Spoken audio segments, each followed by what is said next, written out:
Assalamualaikum warahmatullahi wabarakatuh. Untuk anak-anakku kelas 11-3 dan 11-4, hari ini Bu Dewi akan menjelaskan materi tentang perkembangan kolonialisme dan imperialisme Barat.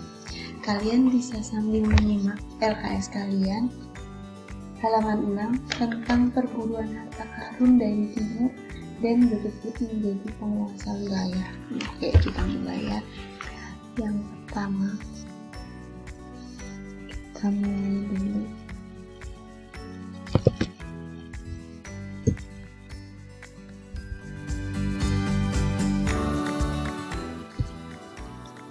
Ya, pengertian kolonialisme dan imperialisme. Apa sih pengertian kolonialisme dan imperialisme?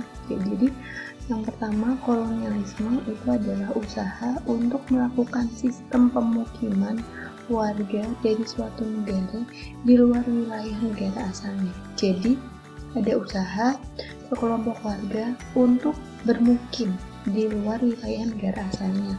Misalnya orang Belanda dari Belanda bermukim di Indonesia, menduduki Indonesia. Nah, itu namanya kolonialisme.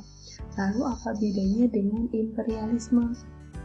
Nah, kalau imperialisme itu usaha memperluas wilayah kekuasaan atau jajahan keluar wilayah negara asalnya. Nah, jadi kalau imperialisme ini sudah lebih luas, yaitu ada proses menjajah dan proses menguasai serta mendirikan sebuah pemerintahan. Itu kalau imperialisme. Jadi kalau kolonialisme itu hanya bermukim di luar wilayah, tapi kalau imperialisme itu sudah melakukan penjajahan dan mendirikan pemerintahan. Itu imperialisme dan kolonialisme. Lalu kita lanjut. Nah, siapa sih yang melakukan imperialisme dan kolonialisme di Indonesia? Mereka adalah bangsa-bangsa Eropa. Ya, bangsa Eropa yang melakukan kolonialisme dan imperialisme di Indonesia itu, dilakukan melalui proses yang pertama adalah proses penjelajahan samudera. Nah, yang tampil di layar ini adalah para tokoh-tokoh penjelajahan samudera. Ada Vasco da Gama, Ferdinand de Magalhães, Bartholomew Dias, Cornelis de Hoffmann, Alfonso de Albuquerque, Christopher Columbus, Sir Francis Drake, dan ada Abel Tasman. Nah, nanti kita akan bahas mereka satu persatu. Oke, lanjut. Nah, kenapa sih orang Eropa bisa sampai datang ke Indonesia? Nah, ini latar belakang kedatangan bangsa Barat ke Indonesia.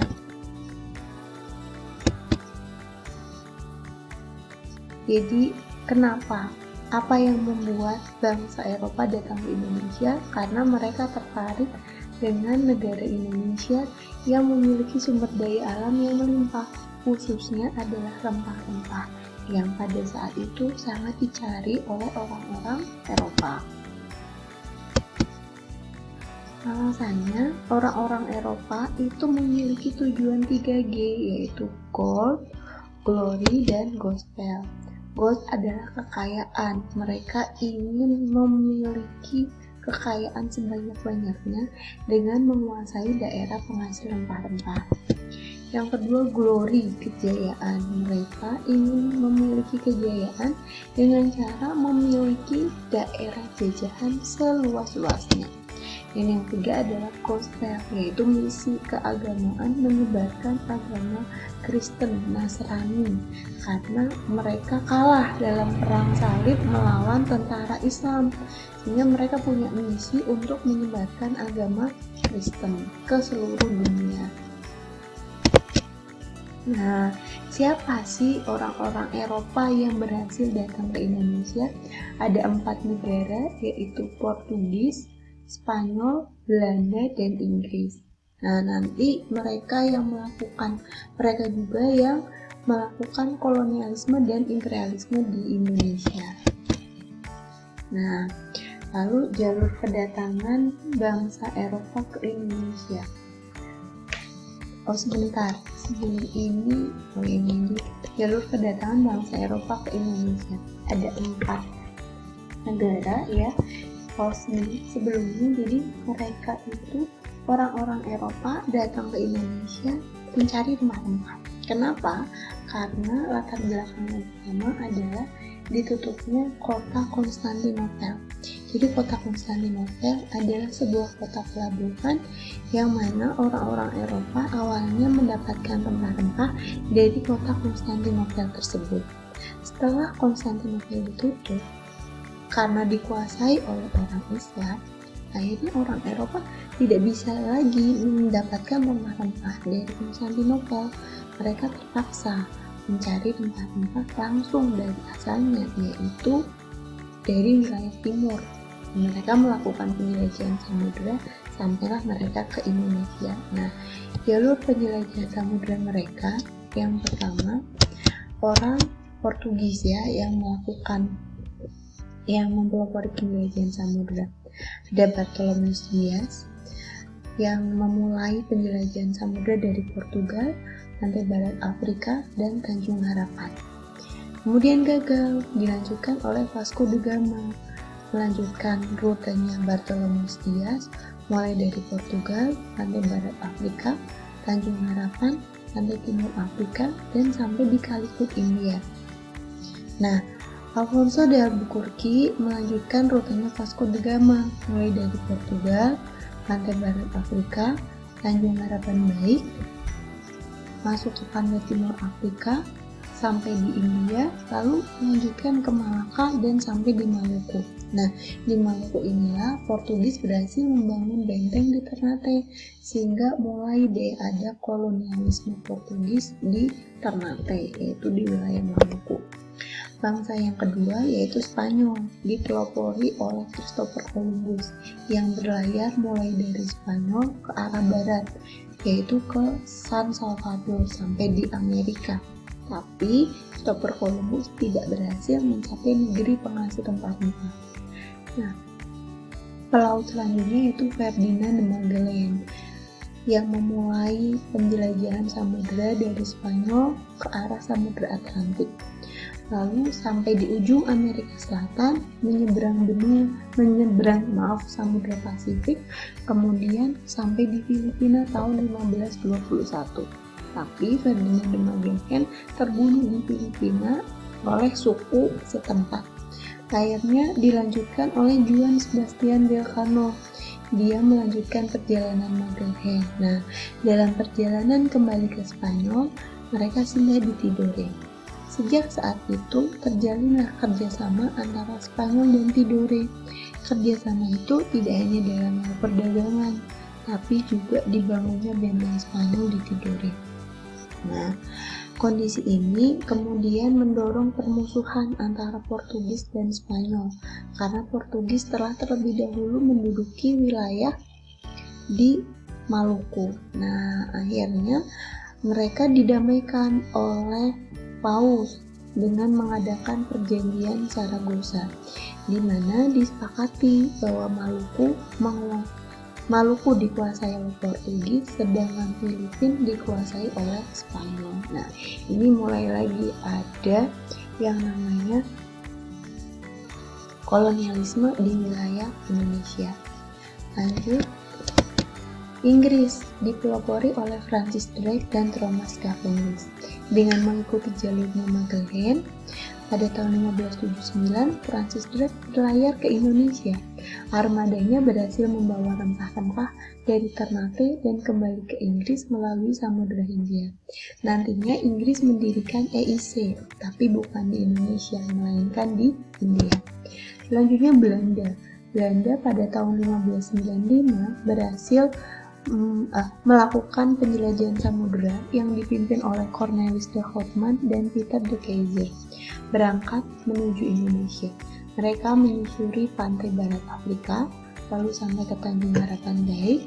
Dari sana mereka mengarungi Samudra Hindia dan masuk ke Indonesia melalui Selat Sunda, lalu tibalah mereka di Banten. Nah, di Banten ini nanti akhirnya Belanda melakukan perdagangan di Indonesia, lalu mendirikan yang namanya VOC atau Voksi Dagang. Nah, dengan didirikannya VOC oleh Belanda di Indonesia, mulailah yang disebut kolonialisme Belanda di Indonesia. Nah, itu untuk penjelajahan samudera. Kemudian, ini adalah Cornelis de Houtman, dan ini ilustrasi saat kapalnya Cornelis de Houtman sampai di Banten. Nah, di sini tadi Belanda sudah berhasil mendirikan VOC di Indonesia dan melakukan kolonialisme.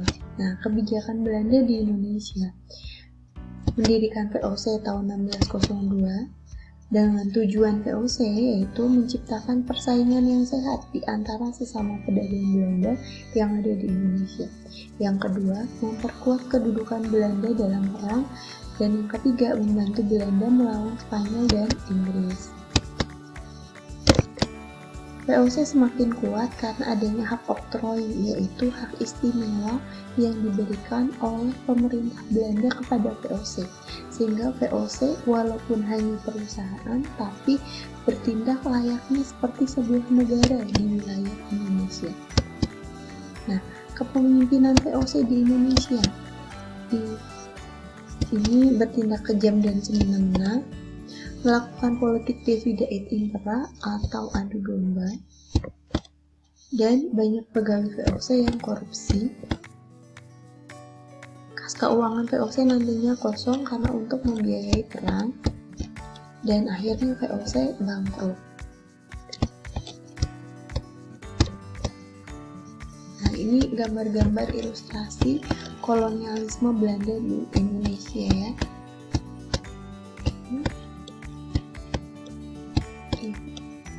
Ini ketika orang Belanda melakukan hubungan dagang dengan Indonesia. Nah, Belanda mulai menjajah Indonesia. Ini kolonialisme. Masa VOC. Masa VOC berkuasa di Indonesia disebut masa kompeni. Tujuan didirikannya VOC menghindari persaingan di antara pedagang Belanda, memperkuat kedudukan Belanda di wilayah Eropa dan Asia, sama membantu pemerintah Belanda dalam menghadapi Spanyol. Nah, tindakan VOC dipimpin oleh Gubernur Jenderal VOC yang pertama yaitu Peter Both yang berkuasa di Jayakarta. Hubungan dagang semula lancar, berubah menjadi buruk setelah VOC dipimpin oleh J.P. Koen. Ya, ini Gubernur Jenderal yang sangat kejam karena melakukan divide et impera dan bertindak semena-mena. Nah, akhirnya terbentuklah pemerintahan kolonial. Pada abad ke-18, VOC mengalami kemunduran, ditandai dengan kondisi keuangan yang merosot sampai mengalami kebangkrutan. Kenapa VOC bangkrut? Karena yang pertama, banyak pegawai yang korupsi. Rendahnya kemampuan VOC dalam memantau monopoli perdagangan, perlawanan rakyat secara terus-menerus dari berbagai daerah sehingga menyita keuangan Belanda. Nah, sehingga pada tanggal 31 Desember 1799 VOC resmi dibubarkan. Nah, seluruh kekuasaan diambil alih oleh pemerintahan Belanda. Ketika VOC mengalami krisis dana di benua Eropa sedang berlangsung perang koalisi. Perancis di bawah pimpinan Napoleon Bonaparte dapat mengalahkan Austria, Rusia, Inggris, Spanyol, Sardinia, dan Belanda. Setelah itu, Belanda kemudian dikuasai oleh Perancis. Jadi Belanda dikuasai oleh Perancis, sementara Belanda menguasai Indonesia. Jadi Belanda itu walaupun menjajah Indonesia, tapi Belanda sendiri sebenarnya dijajah oleh Perancis. Bentuk pemerintahan kerajaan pun diubah menjadi bentuk republik dengan nama Batavius Republik atau Republik Batav, sehingga nanti kota yang ada di Indonesia yaitu Jakarta dikasih nama Batavia. Pemerintahan Belanda mengangkat gubernur jenderal yang berkuasa di Indonesia. Nah, lahirlah pemerintahan kolonial Hindia Belanda di Indonesia. Oke, untuk penjelasan Bu Dewi sampai dengan VOC terlebih dahulu. Kalian bisa membaca lebih lengkap di LKS sampai dengan halaman 10 ya. Nah, Kalian juga bisa membaca di materi yang sudah Bu Dewi share ya, itu buku elektronik, kalian bisa baca di situ. Selanjutnya kita adakan sesi tanya jawab melalui grup WhatsApp.